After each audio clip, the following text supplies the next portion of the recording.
بسم اللہ الرحمن الرحیم۔ آپ دیکھ رہے ہیں راشد علی 92 چینل۔ آج کی اس ویڈیو میں ہم جانیں گے ایک ایسے نبی کے بارے میں جب وہ پیدا ہوئے تو انہیں 2 شیروں کے آگے ڈال دیا گیا۔ کون سا ایسا بدبخت بادشاہ تھا کہ جس نے اللہ کے نبی کے ساتھ ایک معصوم بچے کے ساتھ یہ ظلم و ستم کیا، اور جب اس نبی علیہ السلام کی وفات ہوئی تو ان کا جسد مبارک ایک تابوت کے اندر محفوظ رہا۔ صحابہ کرام علیہم الرضوان نے جب شام کے علاقے تستر کو فتح کیا تو وہاں پر اس نبی علیہ السلام کا وہ جسد مبارک پایا گیا، اور ان کے ساتھ کچھ مال، کچھ زیورات بھی محفوظ تھے۔ آئیے اس ساری معلومات کی تفصیل جانتے ہیں۔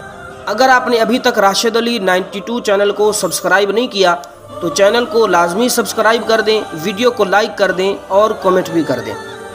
وہ نبی جن کے پیدا ہوتے ہی انہیں شیروں کے آگے ڈال دیا گیا، وہ اللہ کے نبی حضرت دانیال علیہ السلام ہیں۔ آپ علیہ السلام بنی اسرائیل کے انبیاء میں سے ہیں۔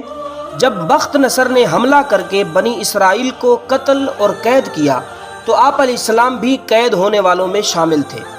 جس علاقے میں حضرت دانیال علیہ السلام کی ولادت ہوئی، اس کے بادشاہ کو نجومیوں نے بتایا، آج کی رات تیری سلطنت میں فلاں فلاں اوصاف والا ایک ایسا بچہ ہوگا جو تیری سلطنت کو تباہ و برباد کر دے گا۔ یہ سن کر بادشاہ نے قسم کھائی کہ وہ آج کی رات پیدا ہونے والے ہر بچے کو قتل کر دے گا۔ جب حضرت دانیال علیہ السلام کی ولادت ہوئی تو بادشاہ کے سپاہیوں نے آپ علیہ السلام کو پکڑ کر شیر کی کچھار میں ڈال دیا، لیکن قدرت الہی سے شیروں نے آپ علیہ السلام کو کچھ بھی نہ کہا، بلکہ شیر اور شیرنی آپ علیہ السلام کے مبارک تلوے چاٹتے رہے۔ آپ علیہ السلام کی والدہ گھبرائی ہوئی کچھار کے پاس آئی تو آپ نے دیکھا کہ شیر اور شیرنی میرے نور نظر کے تلوے چاٹ رہے ہیں، تو یہ دیکھ کر آپ مطمئن اور پرسکون ہو گئیں۔ یوں اللہ تعالیٰ نے آپ علیہ السلام کو قتل سے نجات بخشی، یہاں تک کہ آپ علیہ السلام جوانی کی عمر کو پہنچ گئے۔ آپ علیہ السلام کے پاس ایک انگوٹھی تھی جس کے نگینے پر 2 شیروں کی تصویر تھی۔ درمیان میں ایک شخص تھے جن کے تلوے شیر چاٹ رہے تھے۔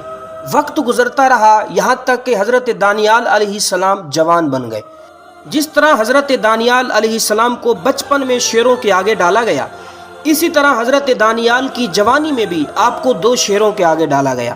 حضرت علی کرم اللہ تعالی وجہہ الکریم فرماتے ہیں، بخت نصر حضرت دانیال کے پاس آیا تو انہیں بھی قید میں ڈالنے کا حکم دیا۔ پھر اس نے 2 شیر منگوائے جنہیں ایک خشک کنویں میں پھینکا، اور حضرت دانیال کو بھی اسی کنویں میں ڈال کر اوپر سے کنویں کا منہ بند کر دیا۔ پھر 5 دن بعد اسے کھولا تو یہ دیکھ کر حیران رہ گیا کہ حضرت دانیال کھڑے ہو کر نماز ادا فرما رہے ہیں اور دونوں شیر کنویں کے ایک کونے میں بیٹھے ہیں۔ ان شیروں نے حضرت دانیال کو کچھ بھی نہ کہا۔ بخت نصر نے کہا، مجھے بتائیں کہ آپ نے کیا پڑھا جس سے یہ شیر آپ سے دور ہیں؟ آپ علیہ السلام نے ارشاد فرمایا، میں نے اللہ تبارک و تعالیٰ کی حمد کی، اللہ تبارک و تعالیٰ کی ثنا کی۔ جب اس کنویں میں آپ علیہ السلام کو بھوک و پیاس محسوس ہوئی تو اللہ تعالیٰ نے ملک شام میں حضرت ارمیہ کو وحی فرمائی کہ حضرت دانیال کے لیے کھانے پینے کا انتظام کریں۔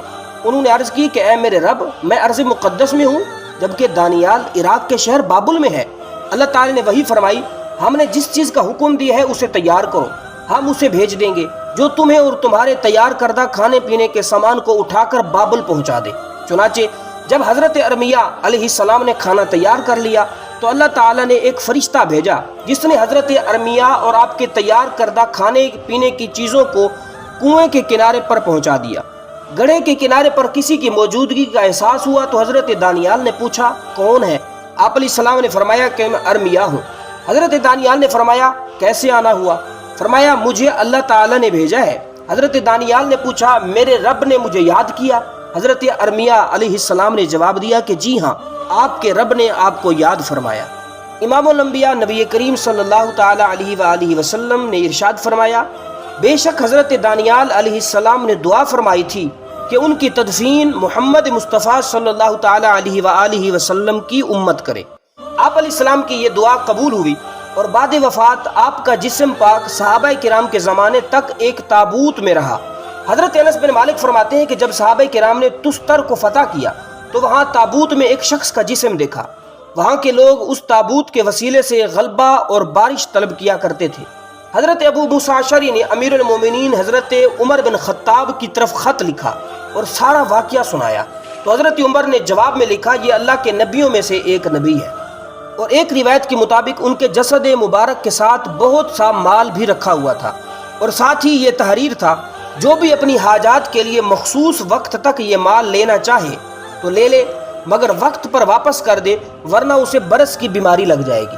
حضرت ابو موسیٰ اشعری حصول برکت کے لیے ان سے لپٹ گئے اور جسد اطہر کو بوسہ دیا۔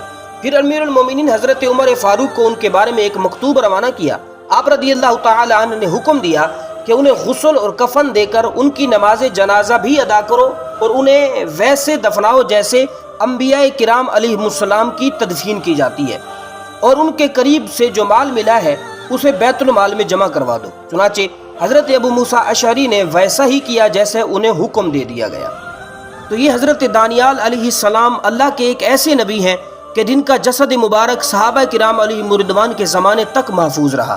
ان کے جسد مبارک کو غسل بھی صحابہ نے دیا، کفن بھی صحابہ نے دیا، نماز جنازہ بھی صحابہ نے پڑھائی، اور قبر مبارک کے اندر بھی صحابہ کرام علیہم رضوان نے تدفین فرمایا۔ اسی طرح کی مزید ویڈیوز جاننے کے لیے انبیاء کرام علیہم السلام کی سیرت، اولیاء کرام کے واقعات، تاریخ پر معلومات، حیرت انگیز اور حیران کن معلومات اور موٹیویشنل ویڈیو آپ ہمارے اسی راشد علی 92 چینل پر دیکھ سکتے ہیں۔ چینل کو لازمی سبسکرائب کر دیں، ویڈیو کو لائک کر دیں اور کمنٹ بھی کر دیں۔ اللہ تبارک و تعالی ہم سب کا حامی و ناصر ہو اور ہم سب کو حضرت دانیال علیہ السلام کے طفیل قبر کے عذاب سے محفوظ فرمائے۔